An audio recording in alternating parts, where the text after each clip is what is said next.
Another term for narcissist would be a demonically possessed individual. When it comes to narcissists, if there was a movie made about my life, it'd basically be a narcissist documentary, whether it be growing up around narcissists, being in friendships with narcissists, relationships, teachers, having bosses and coworkers as narcissists. I've been surrounded by them my whole entire life.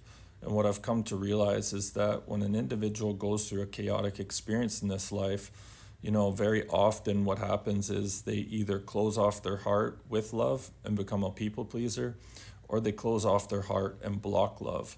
And that's the path that a narcissist takes. And when you do that, you not only, pinch yourself off from love, but you invite negative entities and attachments to, influence you. And this is the case for the narcissist. A narcissist basically has absolutely no love for themselves, no sense of self worth, and they need all of their validation to come from outside sources. Any love that they do feel from themselves comes from material things, whether it be their looks, material gains, money, status, that kind of thing.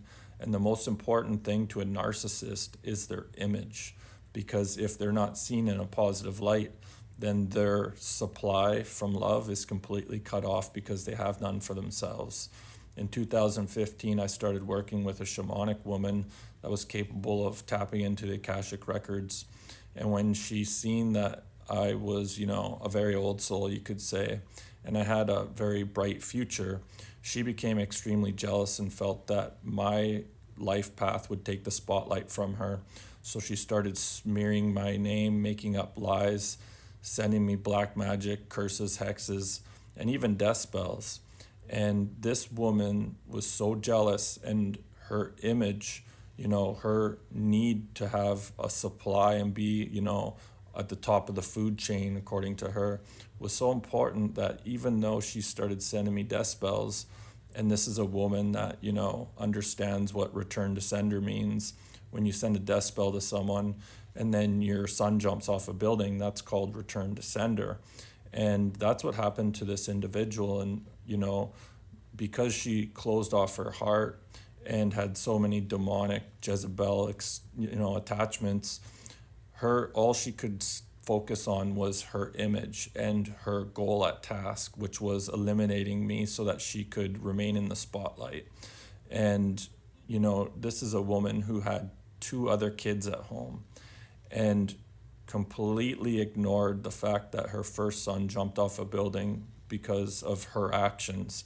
And so she continued to send me death spells and black magic, not caring at all about the safety of her other two kids because her image was so important. This woman is so dependent off of feeding off of the energy from others, even though she knew that her actions are what led to her son jumping off a building. She wrote a book talking about the grief of losing her son to the S word to gain sympathy and feed off of the attention from others.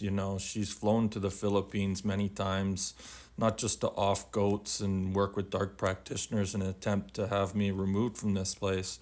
But, she created fictional story about almost drowning, and there really is no end to how far a narcissist will go to gain sympathy and feed off of the attention of others.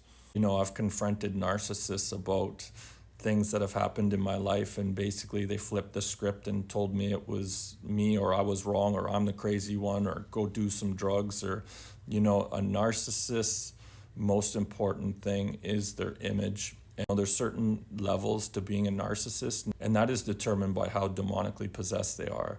A lot of narcissists, the only way to deal with them is to cut them out of your life.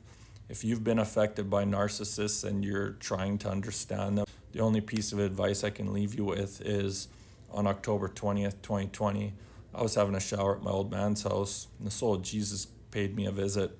And the last thing he told me telepathically before his soul left was that love is the key. And the first step I took out of that shower, it was like I seen through the eyes of Jesus. And what I was shown is that individuals are placed into our life to help us grow and evolve. If you've been affected by a narcissist in your life, you have to ask yourself, did they help you create boundaries? Did they help you identify what you are and what you are not?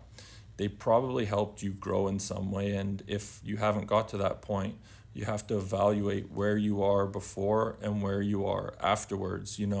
For me, it took a while, but having all these narcissists in my life, I now understand what I am and what I'm not willing to allow when it comes to people coming into my life. So even though narcissists are extremely hard to deal with, you have to try to see the positives. My name is Ashley Samborski. You can now purchase my biography called Finding Me on my website. I'm also offering a healing service where it's done remotely. Got a brand new crystal jewelry line. It's all available on my website. Links in the bio will take you right there. Hit that thumbs up. Give me a follow, and we'll see you in the next one.